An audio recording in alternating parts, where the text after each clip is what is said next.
Wow, wow, wow.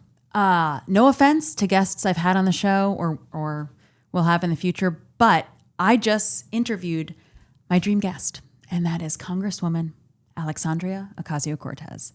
OMG, it's AOC. Wow. You see AOC doing her thing, messaging so clearly in real time on social media and on, going on shows and talking. But then to have the privilege of meeting her in person, it's the same person. This is very different. I mean, from many famous people you meet, but certainly not elected officials. AOC is the Democratic Congresswoman for New York's 14th district, representing parts of the Bronx and Queens. And she won not initially against a Republican. The big goalpost she had to hit was winning against an incumbent Democrat, 10-term incumbent Joe Crowley. And when she challenged this guy in 2018 as a former waitress and organizer, the daughter of working class Puerto Rican parents in the Bronx and Westchester, she won. She won 56 points to 43, and then she won the general at 78%. So AOC is known internationally for fighting for working families, a real brawler for real working people. She's championed Medicare for All, a Green New Deal, and she's aggressively anti-corruption, pro-worker, and anti-establishment. The news cycle is just strategically horrific and such an onslaught, but to see AOC as somebody in power working so hard for you and me and for a better future, that is something I'm grateful for, even just from a distance. But wow, what a privilege to interview her IRL and up close. Welcome to It's Open with Ilana Glazer, and I hope you enjoyed this conversation I had with AOC. I did.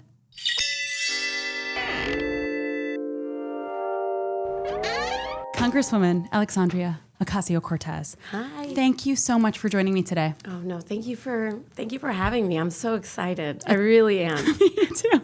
It's really my honor. AOC, you are a beacon of hope. Mm-hmm. You are thank the Lord, beacon of hope for, I want to say millennials, but really Americans right now. You talk normal. You look normal. Looking in your eyes, I'm like, I can see what this person is feeling. And you're not saying something different than you're feeling, right? And I know that you're working for the American people. Mm-hmm. You're a different kind of elected official, one who has lived the life like those of their constituents. Mm-hmm, mm-hmm. So you worked in food service, is that right? Yeah, I waitressed, I bartended. I mean, my first job was as a hostess at an Irish pub in suburban Westchester when I was in high school. But then, in my 20s too, I graduated college during the Great Recession, like a lot of us did. Job market was brutal. And, my dad had gotten sick and passed away when I was a teenager. While I was in college, my mom was a single mom. She cleaned houses. She drove school buses. And we almost were on the brink of losing our house. And so at that time, waitressing and bartending, it was fast money. Yep. And in a lot of ways, it paid more than a lot of entry-level work if you had a college degree. That's right. So that's what I did for years to make ends meet. And and I was so distressed during that time. A teenager. I'm so sorry that your father passed away that young. Yeah, but also I'm so glad that I went through that in retrospect, even though at the time it was horrible. But like, I just wouldn't be doing what I do, and I wouldn't be able to do what I do if I didn't go through that. So. It's like at the time, and when you're a young person, things happen and they like consume you. But you couldn't have known that it was preparing you to care for millions of people. And like, you're going through that stuff in your 20s and someone comes along and they're like, everything happens for a reason. Or they're like, you don't know, it's going to work out. Like, this is preparing you. And when I would hear that stuff, I was just like, screw off. Yeah. Yeah, fully. It's like, it is rude and diminutive, but it's also like, turned out to be true in a way. In a way. In my case, yeah. I started bussing tables when I was like 12. Oh my God. Child labor. Fully. I don't know why. My brother and I like started working so young, but I was like a full-on waitress from 14 to 24 on Long Island where I grew up and in the city. And by the time I was 24, I was like, I've worked in food service for half of my life. Yes. And that was how I saved a nest egg to do comedy. Truly. You know what I mean? To like pay some student loans off initially, like it made, and like fast money, you get some on the books and you're making some tips and it's. Absolutely. Yeah. I sometimes joke about this with Republicans or other people where I was like, honestly, if we actually had guaranteed healthcare in this country, like I may still be doing it. 100. I know. Nannying. I did nannying for a long time. It's not that bad of a job. Yep. If I just had felt a little more stability in being able to go to the doctor. Right. And, be able to save some money, it's dignified, good, honest work. You're talking to people, you're getting out, you have a community. Yeah. I totally agree. Childcare, I have a little kiddo and I talk to people in childcare who are, have a childcare provider. And it's like this work is typically so undignified, diminished. There's no, there's that National Domestic Workers Alliance, but there's not really like a unionization around it. But it's great work. It feels so good. It's so rewarding. And if there was healthcare, more people would do it. Yeah. And I liked doing the job because in a way, it's like you really feel like you are doing something real, right? Like, I work in food. This is what I do. Like, there's a lot of skill involved. Yes. Front of house, a lot of order of operations, a lot of management, a lot of like food knowledge. Yep. I really grew to love that industry for sure. The way the system is rigged, let's talk about it. So the system is rigged for the ultra wealthy. And Bernie Sanders, I think, was the first to puncture through with this messaging to mainstream America.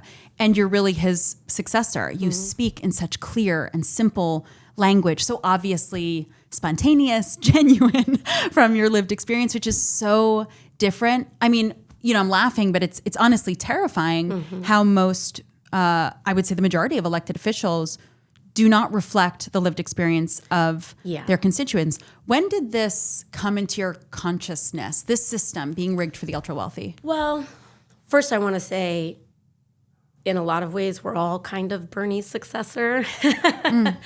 I think that this class consciousness that young people have today has been a big part of Bernie's life. And so I say that because I know that is also what he would say, and it's what he wants. But also, in terms of the class piece, to your point, a lot of it just had to do with the experiences of my life, which is the experiences that a lot of people have. I think that, so I grew up in a household that was actually not very, it was political, but it was not very political at the same time. Like, my parents identified as independents. They were very skeptical of the political system. They always voted for Democrats here in New York for the most part, but they would, it was just a different type of upbringing. I didn't grow up, I'm not the child of like professors or anything like that. My mom cleaned houses growing up. My dad was born in the South Bronx. And where was she born? She was born in Puerto Rico. She was born in Arecibo in Puerto Rico. And my dad's parents were Puerto Rican. And actually they met when he was home visiting family, and she was literally like the girl next door. Oh. Yeah. So he was flying home to visit some family in Puerto Rico. That's so cute. Yeah, it was like literally he was like visiting like like an older aunt or something like that. And my mom was literally like the girl next door. I think she was like helping them put up a shelf or something like that. And I know God, she must be so beautiful. I know it's just my like, God, is that sweet? yeah, they're just the best. And so anyways, sweet. like, you know, but they both grew up in just real poverty. And my dad was born when the Bronx was burning. And the reason the Bronx was burning was because landlords had determined that their property values, you know, were going down, and they would hire people to set their own buildings on fire to collect on the insurance because that was more valuable than the people inside or the value of a home, you know? That is chilling. And that's, you know, people talk about the Bronx as though it's kind of like people have heard this phrase, the Bronx was burning, and it's just kind of ascribed to like social disorder. But this was actually like literal a capitalistic crisis. Wow. And my dad like literally grew up playing in the rubble. And at 6 years old, he saw all these buildings going down. And he decided that he wanted to help be a person that built them back up. So at 6, he decided he wanted to become an architect. And he went to school, New York City public schools. He got into Brooklyn Tech. Wow. He would like study on the subways. But like he grew up in like a 1-bedroom apartment, 5 people. Wow. It was crazy. And my mom grew up well, she was originally born in a rural area in Puerto Rico, Utuado, and then they moved to this other area of Puerto Rico.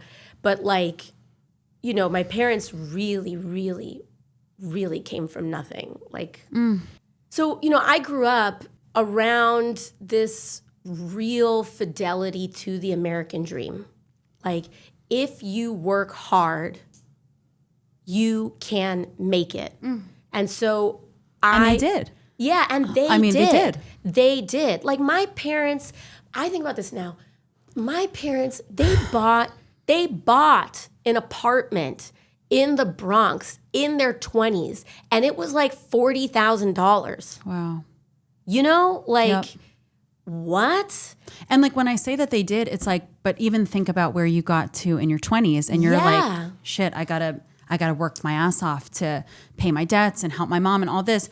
But it's like, you know, this dream, it's like this like loop that is this scam, but then it also is an opportunity. Like you are amazing. You have become this beacon of hope and this speaker. And it's like, it's confusing. We're so totally tricked. And we're also like tricked out of our own history of these genocidal frameworks on which our country is born.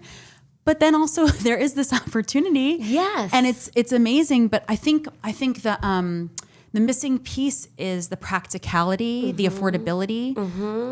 You know, I've been thinking lately about messaging of affordability, how this is actually human rights.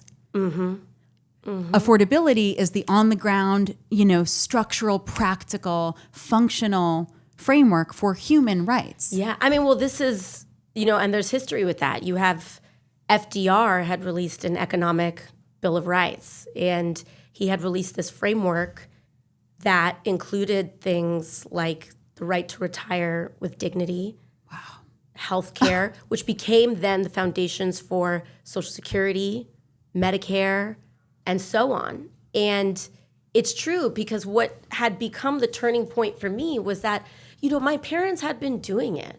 They came from nothing, and they scrapped and they built their way, and they worked so hard to the bone. But like they were able to do it. And then when my dad got sick, my dad was diagnosed with lung cancer when I was about 16. And so we had really struggled our whole life, but like things were just starting, it's like to pay off in a way. It's like starting to feel a little stable and things like that. And my dad got lung cancer. He never smoked. It was just like rare.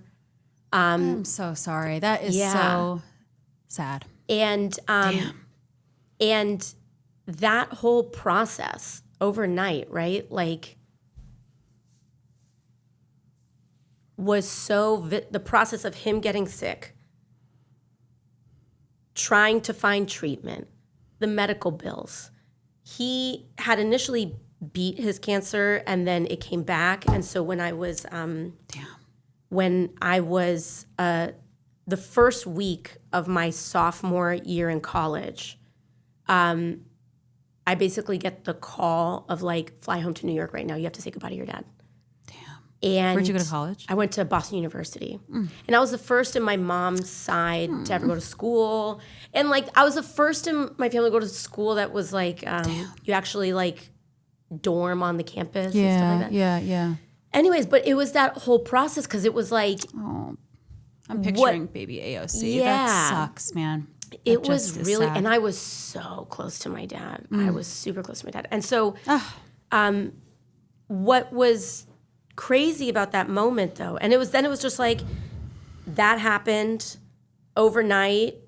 You know, my mom was a single mom trying to support 2 kids on a house cleaner salary. And oh, by the way, this all happened in the fall of 2008, literally while the entire economy was crashing, like at the same time. And I realized it just became this really stark moment of like, we could have done everything that they said. You work hard, you get an education, you do everything right. Right. And you can get sideswiped, and there is nothing here to really support you. Because you're not supposed to get a diagnosis. Like nobody plans for a diagnosis, and then your whole structure unravels. He was 45 when he got diagnosed. That is the age of my husband. Yeah. Like that's not quote unquote supposed to happen, right? That's right. And so that's right. So then all of us are like one accident away. That's right. And then this is happening during the financial crisis. You know, my dad, he had this conversation with me once. This was before he even got a diagnosis, but he was just like, I mean, it's so crazy. I get like chills thinking about it. He was just like, so shortly before he was diagnosed. And I think his intuition just felt like there was something wrong. Wow. And we used to have these drives from the Bronx home all the time. And he was like, I want you to know that if anything happens to me, you're in charge, not your mom. I'm laughing because I'm like nervous and verklempt when you say that. I'm so sorry. Real eldest daughter stuff too. But he was like, you're in charge. Like, not her. Feminist. Yeah. Oh yeah, for sure. Dad. For sure. Yeah, dad was big time. Damn. And yeah. And so like I'm 18 and I'm like, okay, I gotta lock in now. So, but I'm seeing my little world fall apart at the same time that our whole country's world was falling apart. You had these bankers that literally set up a financial crisis that stripped out the homes of millions of people or put them in danger of losing their homes, which is then what happened to us after my dad had like all of it. And it was both a micro and a macro story at the same time of like this promise that we were raised with no longer really exists. And it was actually like, to be honest, in 2010, it's such like a random thing, but in 2010, when these George Bush tax cuts for like the wealthiest people got extended, also under the Obama administration, right? And it wasn't, this was like before everyone gets into like the partisan, like, you're anti-democrat. Like, it's just what happened, it's systemic. Right? You're a normal person looking at this, watching the system. And then it was like Citizens United passed and the Supreme Court was like, yeah, money is speech. Corporations have at it. I was like, we all were like, this was a story. This was all a lie. A lie. A full lie. A lie. And to your point, at the same time, like working people are still raised and we still hold those values of working your ass off to like make it work and to make things happen for yourself. And also like even in that, yes, the deck is stacked, the system is rigged. This story that we're told that this is all you have to do to make it is not quite true. And yet miracles can still happen, and this is still America. You know, your specific, personal story is making me think of two things. First of all, miracles still happen. It's giving thoughts and prayers. And it's like, can Absolutely. we ban Can automatic it not be weapons? a miracle? That's right. Can it not be a miracle? And, we had Ben McKenzie, the actor who was on the OC and Gotham on the other day, and he's like anti-crypto. And that's he's like doing investigative journalism right now. And we interviewed him a week ago or so, and he was talking about the financial crisis. He's like, and none of these guys went to prison. None of them. I forgot that they even could. Yeah. Do you know? Yeah. Like the system, wealth is so mythologized. I forgot they could. When he said that, I was so mad. I was like, yeah, right, they should have. Absolutely. First of all, I just want to say, when you paint this picture of your dad growing up among the rubble, I grew up on Long Island, Suffolk County, North Shore, Jewish, obviously, but not among Jews, among Italian and Irish, whatever. Same in Westchester. I was like the only Puerto Rican girl in the whole town is like all Irish, Italian, and Jewish people. Yeah, Westchester has Jews. Yeah, growing up, I thought Jews were like half the U.S. population. I know. This is New York. One of my friends who grew up around Albany felt the same way. I was like, no, baby. I thought there were like 3 ethnicities of white people. Yeah. And it was Irish, Italian, and Jews. And the idea of a non-ethnic white person, like a wasp, was like, Yorktown was like this more working class, upwardly mobile town. And so like the WASPs were like elsewhere. Yeah. Being on Long Island and being in a segregated white suburb, I had this sense that this was a system, because we would go into the city and see plays or whatever. And I was like, I know it's not like white people are just here because, like, I just had this sense, and it took me so long, then I came to the city and like sort of educated myself and learned, but just thinking about the way the city was criminalized, essentially living there as a kid. I was born in 87. So growing up in the 90s and the story of AIDS and drugs and the rubble, as though the people growing up among it had caused it. Right. And so it's like you're up in this lie.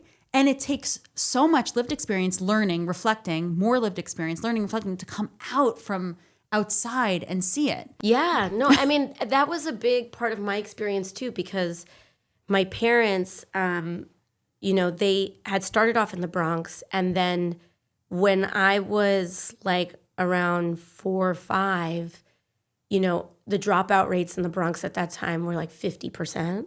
Dropping out of school. Wow, and 50%. Yeah. And my mom was like, we want her to have a chance. And so my whole extended family chipped in and helped my parents with a down payment on a small house, like 30, 40 minutes north of the Bronx. And so, but my dad worked in the Bronx. My whole family was in the Bronx. And so a lot of my life was shuttling between Westchester and the Bronx. Wow. And spending time with my cousins and my family. And from a very young age, that experience in me, seeing that my cousins didn't really have books in schools. Oh my God. And like talking to my cousins, literally 5, 6, 7 years old, and seeing how different our experiences are, and knowing that, I love my family, and knowing so deep down that they are not smarter than me. Like, we are all just the same. And I had a different experience than they did at that time. And I just knew it was because of literally the geographic area, like where my house was versus 30 minutes. Where their house was in 30 minutes. And it wasn't fair.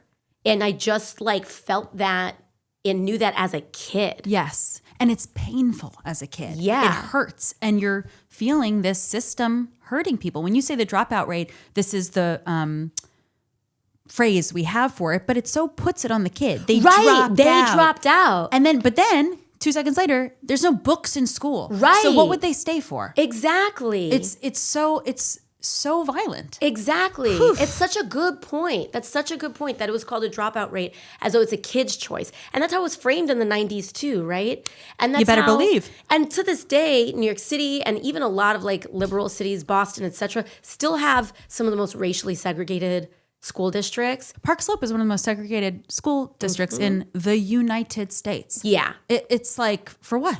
We're in Brooklyn. Exactly. Okay, random things. You got siblings. You're the eldest daughter. What you got? I have a younger brother. He's 3 years younger than me. Cool. You are giving big sister vibes. Oh, thank you. Yes. Okay. Copy that. What are you? Are you? I'm a younger sister. You're a younger sister. Yeah, my brother is 4 years older than me. I wanted a sister so bad. I would beg my mom. I was like, please, can I have a sister? But I feel like I would have been a totally different person if I had a sister. Yeah. Just when you were talking about your parents did everything right and you get a diagnosis and everything crumbles, that's not a civilization. That's capitalism, right? Barbarism. It's barbarism. It is barbaric. That's right.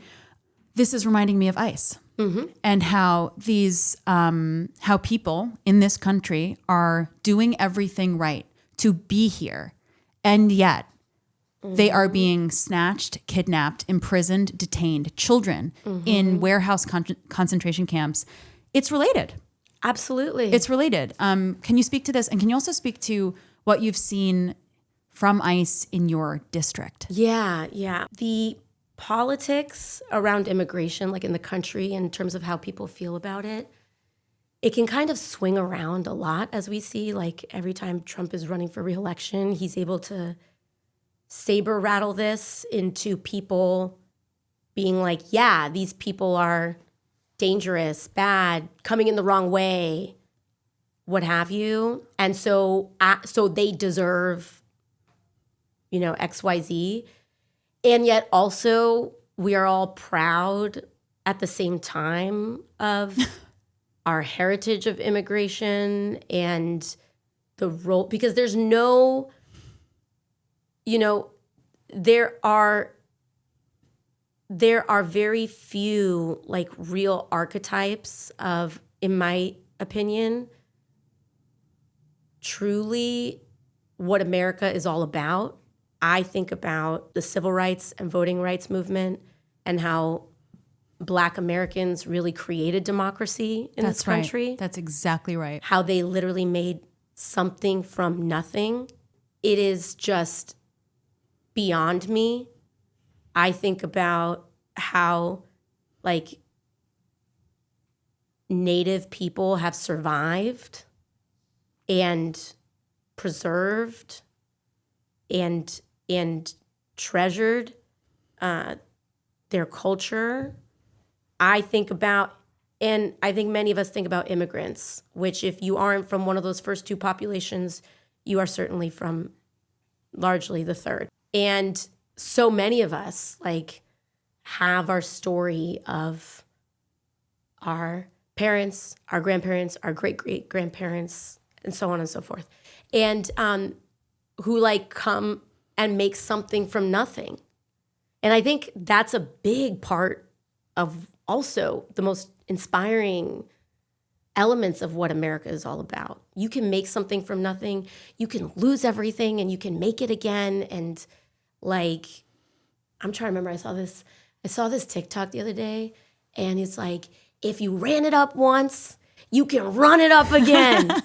If you ran it up once, you can run it up again. And I think about that. And like, so it's that's America. It is proof of concept. Hi, I'm here just inserting myself real quick to provide for you a sick discount.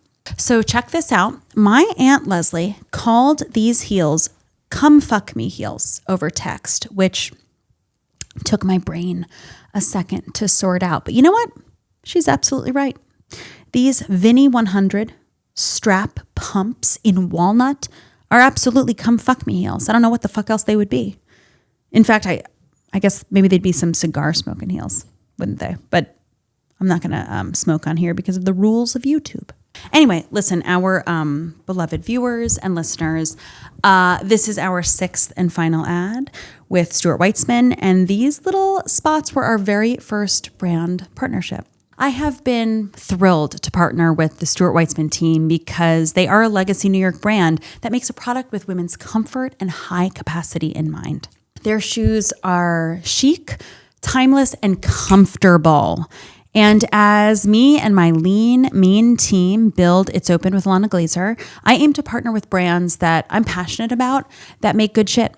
And that's why it's been a dream to kick it off with Stuart Weitzman. And the good people at Stuart Weitzman did so good by you and me by offering 20% off anything on the website, anything from the new collection, and also from a little Ilana Stewart edit that I put together for you. 20%. I'm still like, that part is a dream. You know, it's not like 10% off. It's like 20% off. So go get that discount. Text Ilana, ILANA, to 60692 and get your discount. They say subject to terms and conditions, and message and data rates may apply, you know, of course, obviously, but you can get 20% off. So thank you so much for joining us here at It's Open on this journey as we build. We're so excited. And thank you, Stuart Weitzman, for being our very first. Mwah. The springtime thaw is finally here. Thank you, sweet planet Earth, for the flowers which are blooming, the days which are longer. I'm able to say yes to more things and plans because I'm less sad. Because I'm also figuring out that the more I exercise, the happier I am. Did you know? Duh. So this is when I turn to Bombas sports socks, which are super comfortable and designed with sports-specific tech in mind for running, cycling, yoga, hiking, you name it. Me, I'm into weightlifting right now and walking. Walking in nature, I guess, is hiking. So hiking as well. I love the texture of Bombas, the ratio of cotton to whatever makes it stretchy.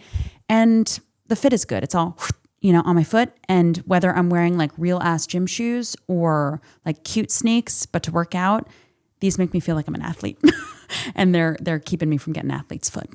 So head over to bombas.com/Ilana and use the code Ilana for 20% off your first purchase. That's bombas.com, BOMBAS.com/Ilana, ILANA. And then use the code Ilana, ILANA, for 20% off your first purchase. I'm loving 20% off. I have always felt that America has always been a place of two stories. Yes. It has always been a place where we've seen the worst of humanity and the best of humanity, and witnessing the triumphs of the best of us over the worst of what we've seen, I think is also a very big part of who we are. And so when it comes to ICE, I think it's where both of these elements meet, because in an era of extreme income inequality, I don't think it's a coincidence that this xenophobia and anti-immigrant feeling is happening at the same time as record levels of income inequality. I also feel this way about Jim Crow and racism and all of this stuff, which is that when there is so much economic insecurity, I don't want to say it's a driver, right? I want to be very clear about that. But I want to say that in the mix of deep racism and all of this, in the mix of that, when you feel like you could be next, when you feel like you are one accident away from losing your house and losing everything, you there is the lesser impulse of us is to subjugate or to feel like there is another class of people that is below you, that I'm not bad, right? Our systems require us, capitalism and our what have you, our society requires us to internalize the failures of our systems, to your point, right? It's not the school that failed the kids, it's that you're the dropout. It's not that my it's not that Walmart pays less than a living wage.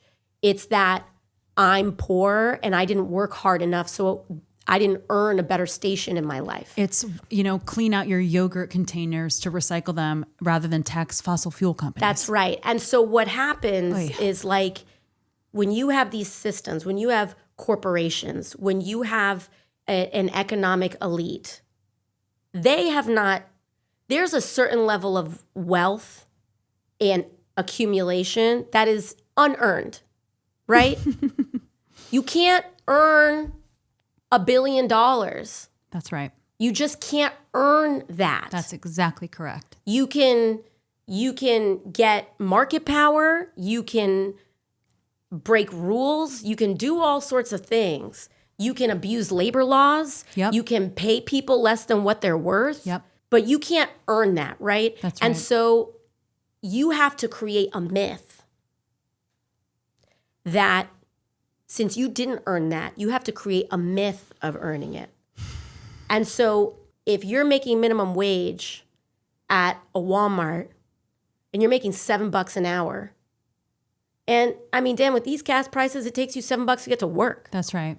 And so as a result, we've kind of internalized this moralized system, right? The people at the top are smarter, better, more sophisticated. And therefore, the people at the bottom are uneducated, lazy, etc. And so if you are there, and if you have internalized that code, you need somebody under you because you feel like you are kind of good. And the truth is you are. Right? But if you've internalized that, you need someone to point to that's broken the rules, right? That's lazy, that's whatever. Because in a way, it's like someone else has got to be locked up so that you're not. Right. It's like a mental coping mechanism because you actually are on the brink of losing your house. And so you have to think that it's actually someone else. Someone else deserves who's on the that, brink not of me. Losing their house. I'm the exception. Yeah. I shouldn't be in this stock. I'm actually, this is a mistake. Right. And America lures people in with the exception to the rule story too. Yes. And again, it's not to say this is the cause, but in a history of racism, colonialism, what have you, it's served up to you on a platter. That's Jim Crow. That is a lot of, this immigration story. And you also need to fund a force that socially reinforces that. That's right. They're actually not going after people who have quote unquote, done harmful things. Right. They're going after moms and kids and domestic workers. If Stephen Miller really had that dog in him, he wouldn't be at a Home Depot parking lot preying on innocent people. You know what I'm saying? And so the problem is that, and he is such an emblematic symbol of this system, right? This is a person that I feel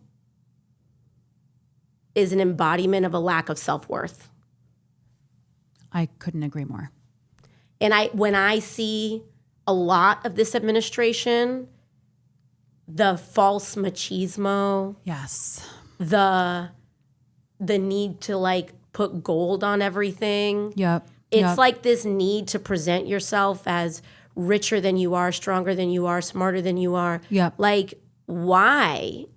And it's a distraction. You say gold and it's just actually distracting from actually looking at the person. Yeah. And all these things are visible, the things you say. And this is why I say you talk normal. I look at your eyes. This is the first time we're meeting, but I'm this is how I feel when I see video of you. I know who I'm looking at. I know who I'm listening to. And these people, it's visible that they act. The thing about machismo too is they don't know who they are. They don't know There's who they something are. so, whatever you're embodying, womanly or manly, about knowing who you are. It's just a way of saying personhood. These people do not know who they are. And machismo, it's they just don't know where they've come from. And when you talk about unearned, most of these people who are ultra wealthy come from the ultra wealthy. Right. So they don't even know the system. They don't even know the ladder that was climbed before. They just don't even know who they are. And that's why they're so angry, because we do real work and we know who we are. And there's this weird, with racism and classism, there's this just weird co-opting of narratives of the oppressed by the oppressor, because it's what is real. It's so twisted. Yeah. When it comes to like ICE and the district and the community, right? It's like, and like we see it, like they're trying to instill fear in people. They're trying to rip people out of their homes. I want to be very clear. We need to be centering the humanity of these people, because they are Americans.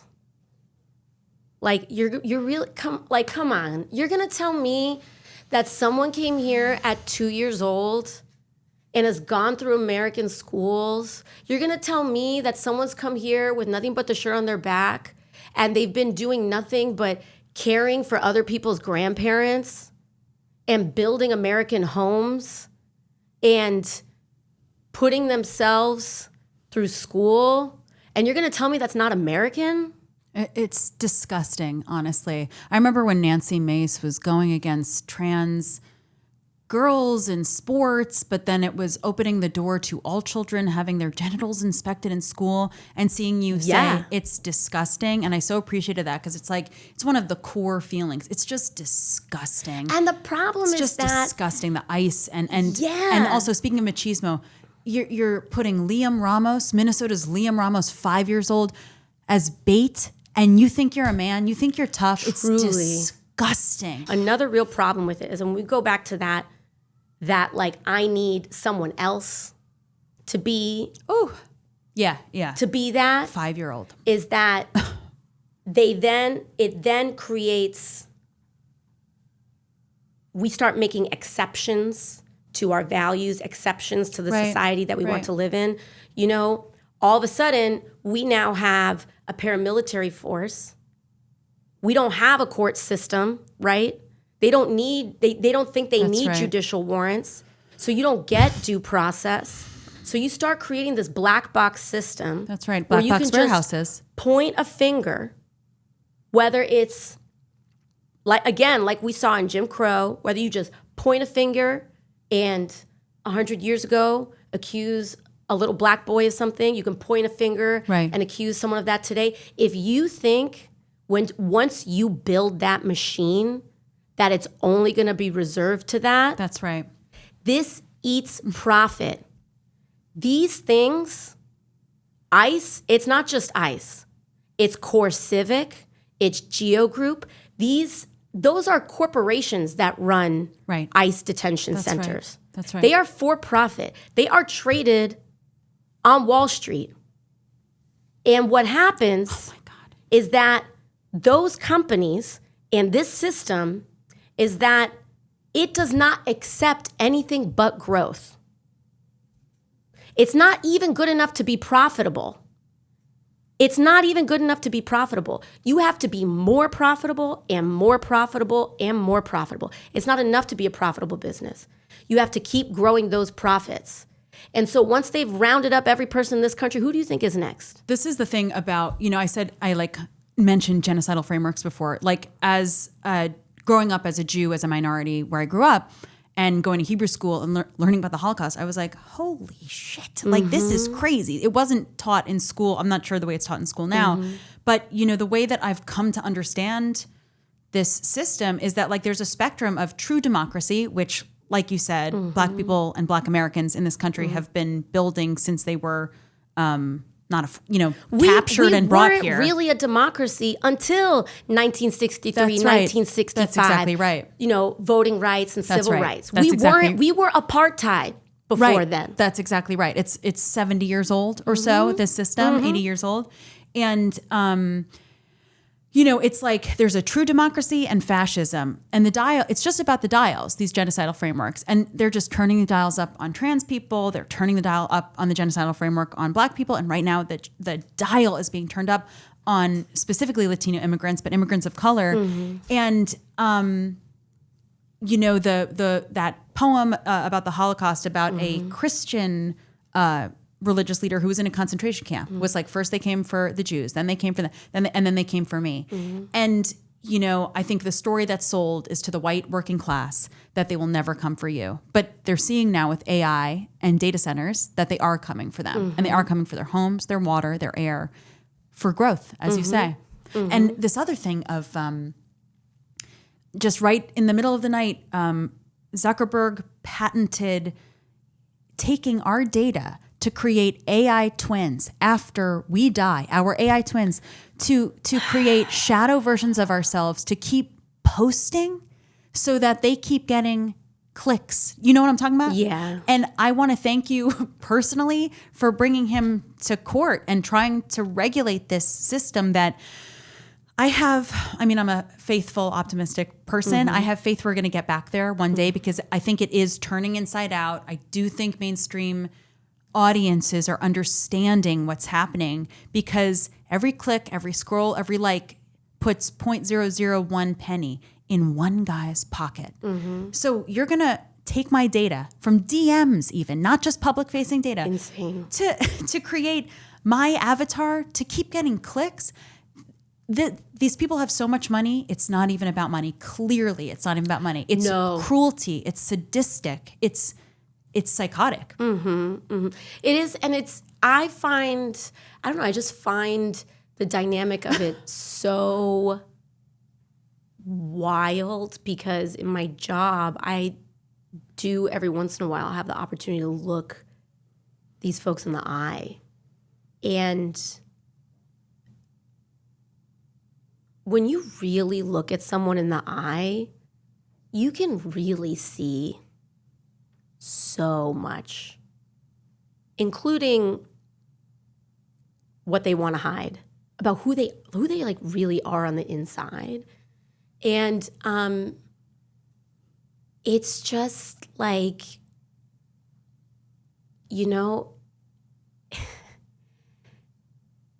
it's people with a lot of power that are very often, I think, like just exacting their inner dramas and making it all of our problem. For sure. Like, this guy has more money than anybody else in the world, and he is deprived.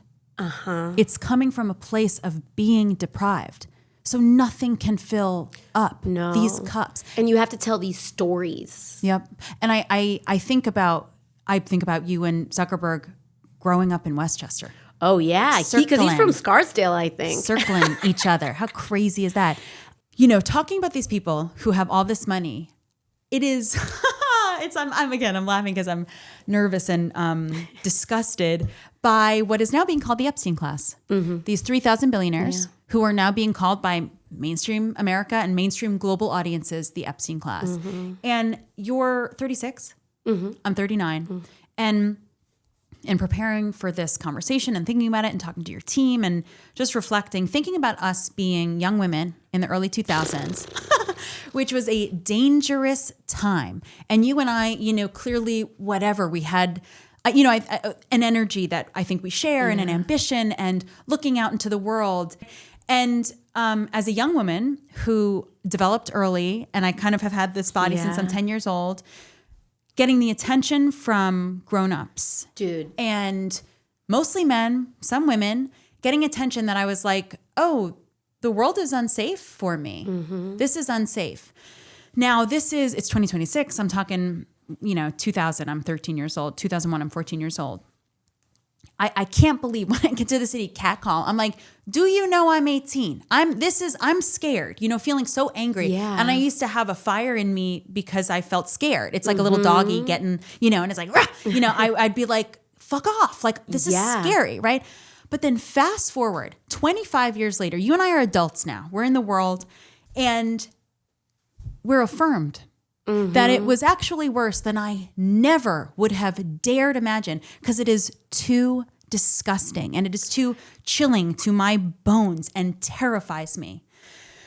And I just wanted to connect those dots, you know, we hold all this time that we've lived. Can you believe? Can you even believe? So crazy. And you're right, because it's like the depravity of this stuff, you know, is just too, I mean, it's just like, it was just too much to believe. Like if, and truly, you tell someone this before all this stuff drops, you tell someone this and you're like, okay, all right. Like it is a level of human depravity that is, I think, too much to even consider being real until you see this. And looking back on it too, it's how we grew up. And it's like, you're looking back at like Limited 2. Yep. Delia's. Wet Seal. Yep. And it was this culture that was created.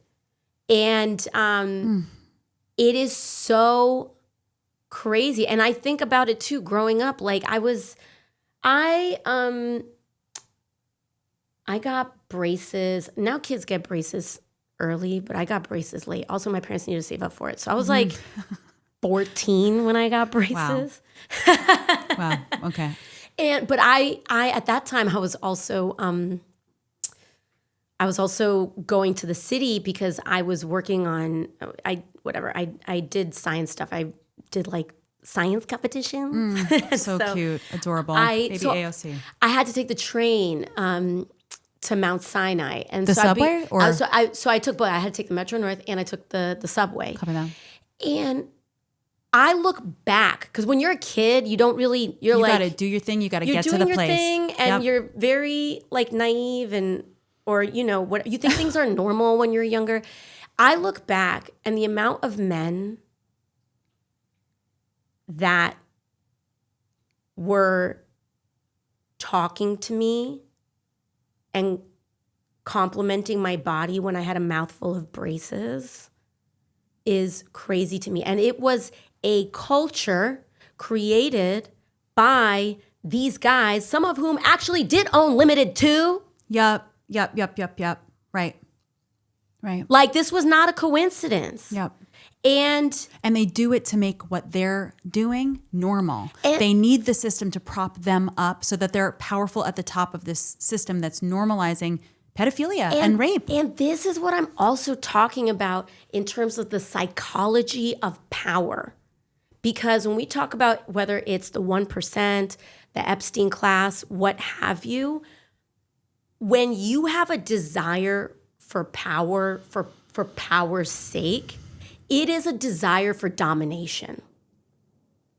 We know this, you know, if you are a survivor of sexual abuse or assault, as I am, like having been through that experience, you really feel actually how much it's about power. That's right. And this like need for power, it becomes like a sickness and compulsion. It becomes a compulsion. It's not for pleasure. And then it just becomes more about what more taboo or things that you can break. Yep. Like just like the ICE thing. It's not about profit. It's about growing the numbers. About who can break the law.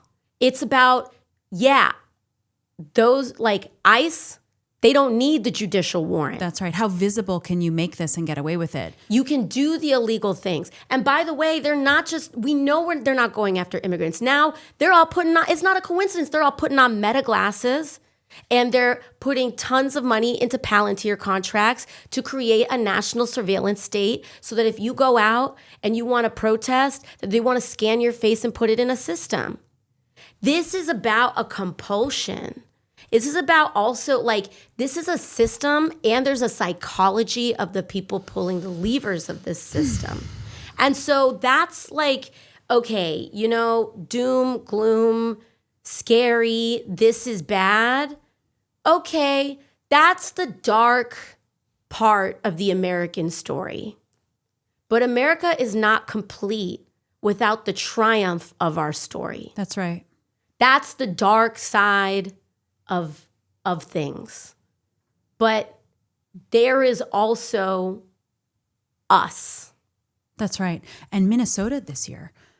Minnesota. Honestly, like, saved the world. And again, by the way, from the rise of Black Lives Matter, showing people what it means to actually break through this racial construct that is screwing us all over. Yes. Keith Porter, Renee Good, Alex Preddy, executed by ICE.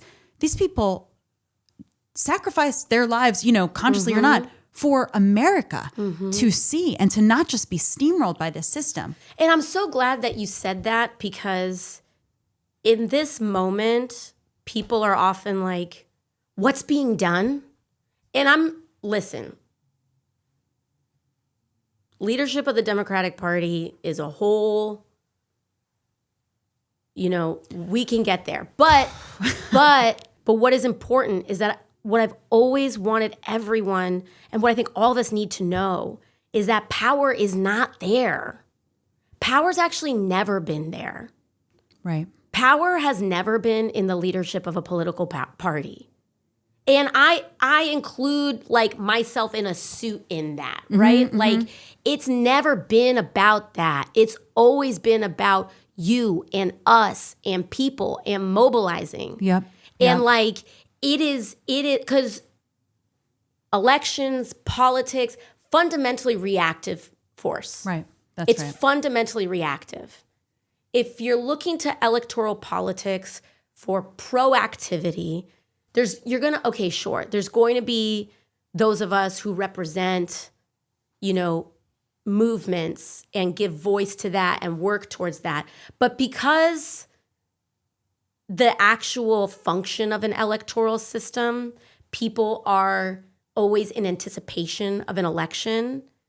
Right. They make decisions based on the vibe. Right. Right. And who is in control of the vibe? Yep. We are. The people. And it's not just vibe, it's real power. Yep. It's like people deciding they've had enough. They're going to unionize their workplace. They're going to go on strike. They're going to walk out of school. They're going to be talking about things. They're going to be making decisions. Right. Those folks, oftentimes they'll chase what they think people are going to do. And it's slow.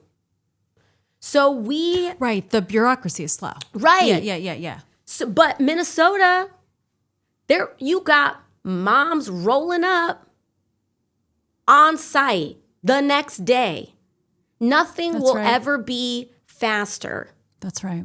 Than the power of the people. Nothing will ever be faster. But the people don't even know the power they have, and the system intends to make people not know the power they have. Yes. Because the more we know it, and the sooner we just get together, we are the majority. And then also, you just 2 days ago brought to the floor in Congress this situation with the EPA and lobbying. Can you tell me about it? Corporations are absolutely poisoning the American people, and they are absolutely buying off Congress and the presidential administration to get away with it. And this is something, that force is evergreen. And people often put this also all on presidents, sure, but it's Congress. In fact, most of it, I think, happens because that's more anonymous than the White House. And so Monsanto has been, there's no shortage to the things that Monsanto does, that whether it's crop monocultures, whether it's the way that they take over our systems of big ag, and glyphosate or Roundup is one of the biggest scandals of our time. You also have PFAS too, which was also other companies, right? And you have DuPont, 3M, right. Monsanto. Monsanto was purchased by Bayer.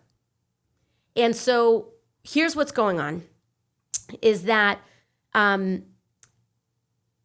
Roundup has been connected to a lot of cancer in this country, specifically non-Hodgkin's lymphoma. And farmers and lots of people that have been exposed to Roundup, many of whom who have developed this, have been suing Monsanto. And Monsanto has been settling with people across the country trying to keep this quiet, but also being held liable for this. Now, this is one of the biggest multinational corporations in the world, but at this point, they had paid out, I think, over $1 billion in damages and counting. So now Monsanto says, we got to stop this. And we also got to increase Roundup. We want to sell more of it, and we have to stop people from suing us. Oh my God. So last year, the CEO of Bayer, the vice president of Bayer, which owns Monsanto, and a lobbyist for Bayer, had a meeting with Lee Zeldin, the administrator of the EPA. From my county on Long Island I grew up in. Long Islander. Okay. Also, weaponized his Jewish identity against the Palestinian people and the history of the Holocaust in a way that was deeply upsetting. Okay. Yeah. And I know him well. And so he met with them, and we worked with organizers, everyday people. This is what I'm saying, how we can actually make a difference. So there were these everyday organizers and people that had submitted FOIA requests, because anybody can do that. What is that? Freedom of Information Act request to ask for emails in the EPA about this. And they found them. And they found the meeting notes from the senior advisor to Lee Zeldin, who had met with Bayer to have a pre-meeting before Lee Zeldin met with them and said, this is what we're going to talk about. And one of them was that they were talking about how they want to take on the Supreme Court. They want to bring their case to the Supreme Court so Americans can't sue them anymore. Legal immunity for Bayer and Monsanto at the Supreme Court. But their case rested on the EPA not warning or saying that basically the EPA never said this was carcinogenic, so no one should ever be able to sue us for this, which is, even if that were true, still crazy. Not should be the bar, right? This is all just big money and power and one hand washing the other. Yep. But we got these emails. So Lee Zeldin comes, and what was important is that he comes before the committee. And whenever someone's coming before the committee, you have to think, what am I going to ask this guy? There's no shortage of things to press him on. But what I had seen was that the uproar around glyphosate was bipartisan. This is this big issue. And Maha has organized around this. And so when I talk about these core truths, it's this stuff is real. Corporations are, and people know about this. Right. And they know that these companies are poisoning us, whether it's PFAS or glyphosate or whatever it is. And they know that they're paying off the government or exerting power to not be accountable to it and to not let us know. So what happened with you and Zeldin in Congress? So he comes before, and I asked him, have you ever met with the Bayer CEO? And he goes, absolutely not. Never. And I go, oh. And I reach for a paper. I probably did it too soon. And then he goes, and he sees me reach for the paper. And he goes, oh, it was very brief. It was a meeting, but it was very brief. Because he would have perjured himself. So he sees me reach for the paper because he didn't know what I had. I said, did anyone who works for you have conversations with them too? Because that email said that they had already met with Bayer and prepped all of the content already. And Bayer was thanking him for getting rid of the glyphosate warnings, likely so that they could set up the Supreme Court case, which was happening this week. So, to give Americans we got cancer. Him red-handed, right? And people then say, okay, fine, you see these things in these hearings. What happened? Okay, great, we caught him. So what? I want to tell you why this had a material effect. Because that week, two things were happening. You have the glyphosate case that is making its way before the Supreme Court, hearing the oral arguments around it. And when you start to publicly expose this, like public exposure matters. We can't be cynical about this. People are like, oh, okay, well, right. I'm aware of it now. Why does it matter? It really has a huge effect because now that truth is known going into that case. It makes it harder for them to make the legal case and increases the odds. We'll see. Again, we don't know what the Supreme Court's going to do, but we'll see what happens with this. But two, there was a vote. The Farm Bill was happening this week. And in the Farm Bill also had legal immunity for Bayer Monsanto glyphosate. Congress was going to pass it. Congress was going to make it official so that almost you didn't even need the Supreme Court. Wow. Congress was going to create legal immunity for Bayer Monsanto that week. So he was coming in before that vote. And I knew that if people knew what was going on and that this was speaking across the board, you have folks who maybe voted for Donald Trump, but didn't vote for that. That's right.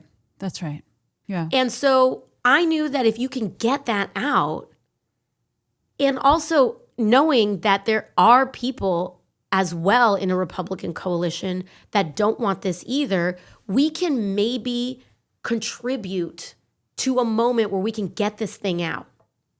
And so, but we have to prove we have to show that it's coming from the top, there's collusion, and this is absolutely happening on purpose. And that's what we did with Lee Zeldin. And then what happened the next 2 days?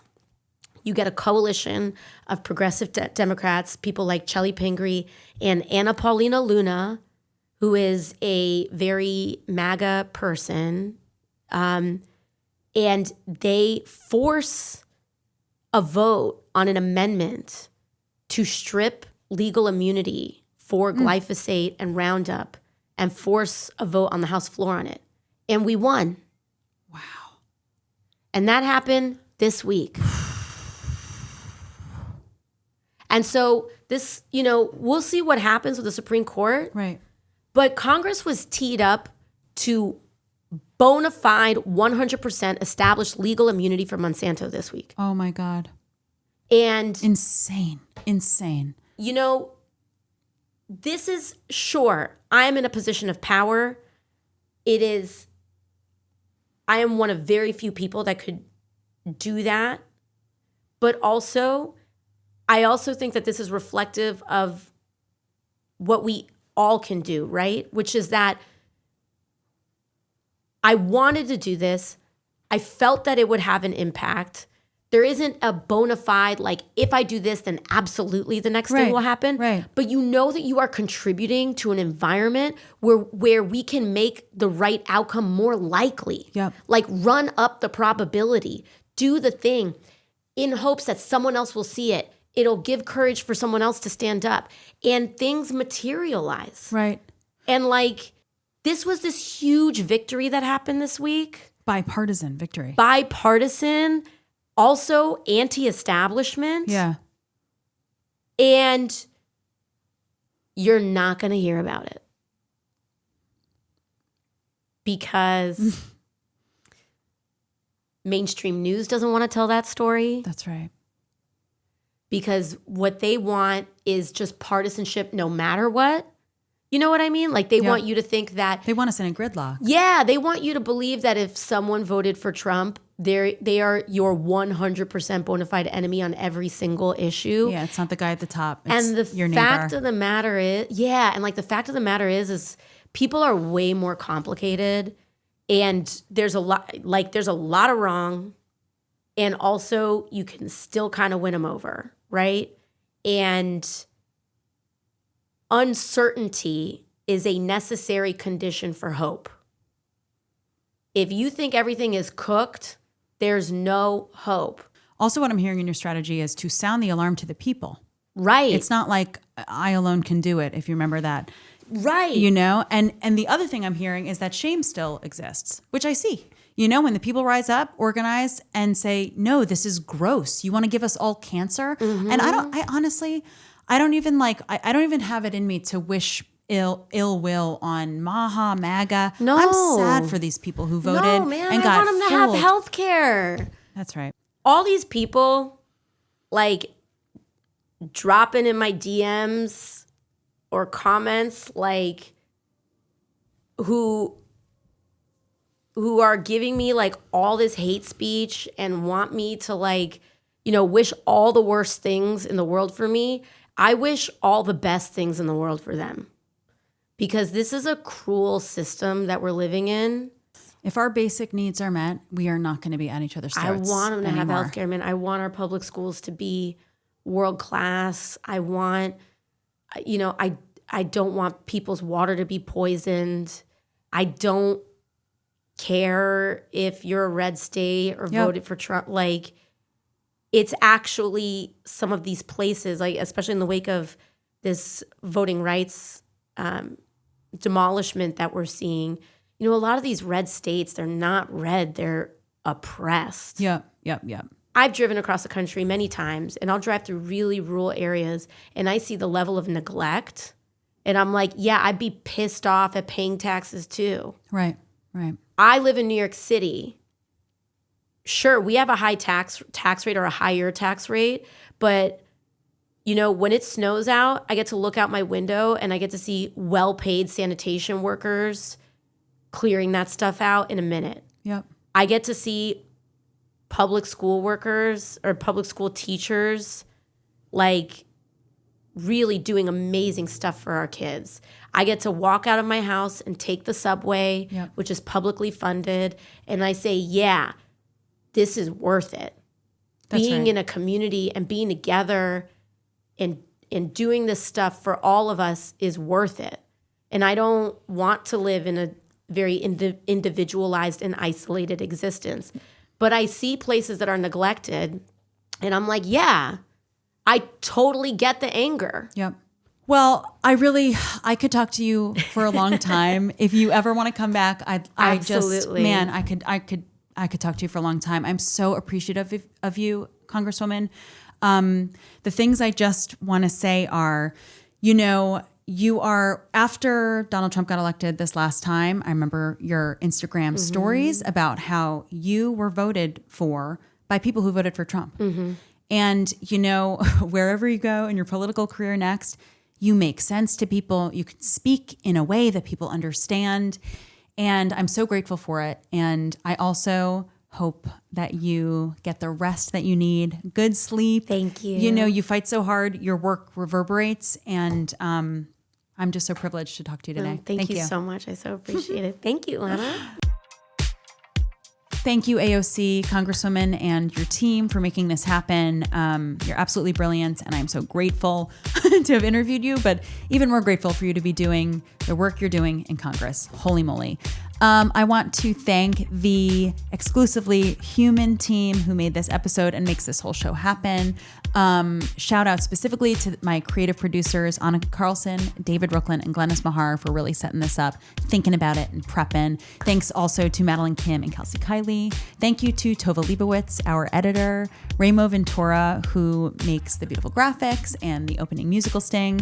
Thank you to the good people who made this episode look and sound so good. That's Nicole Maupin, Lexa Krebs, and Kevin Deming. I want to thank Don Herr, one of my favorite bands, which is my brother Elliot Glazer, Jimmy Hines, and Derek Muro for this musical outro. And listen, if you like this show, like and subscribe, because it actually makes a difference to the community that we are building here at It's Open with Ilana Glazer. And you know what? I'm on tour. I'm on tour right now. You can come see me out in the world. You can get tickets at ilanaglazer.com. Thanks so much, and have a good day.